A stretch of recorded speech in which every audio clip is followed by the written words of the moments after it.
July 1974. People are leaving their cars on the highway not because they broke down, but because gas stations had no fuel. Prices were rising fast, jobs were vanishing, and leaders had no answers. This was because of higher oil prices due to OPEC cutting productions. Now, I think this scenario might be repeated in 2025 under Trump. And this time, instead of higher oil prices, we have higher tariffs.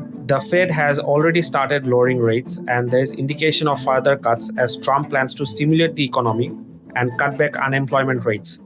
However, rising costs from tariffs may not compensate for slight reduction in interest rates. US import tariffs are at an all-time high since World War II. Trump plans to extract 2 to 300 billion in taxes from tariffs.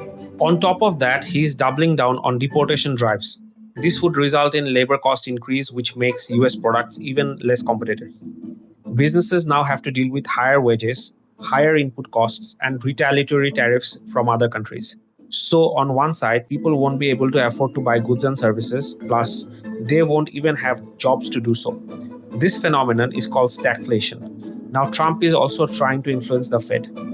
He fired a Fed governor, Lisa Cook, and often criticizes the Fed chairman. This is also similar to the Nixon situation. Nixon tried to influence Arthur F. Burns. He told Burns to keep interest low and make money easier. So Burns cut rates and kept credit loose. Even though inflation was already building, the Fed boosted the money supply, which temporarily reduced unemployment and helped growth. This gave Nixon the boom he wanted in 1972, helping him win re-election. However, these activities resulted in higher inflation and tarnished Fed credibility.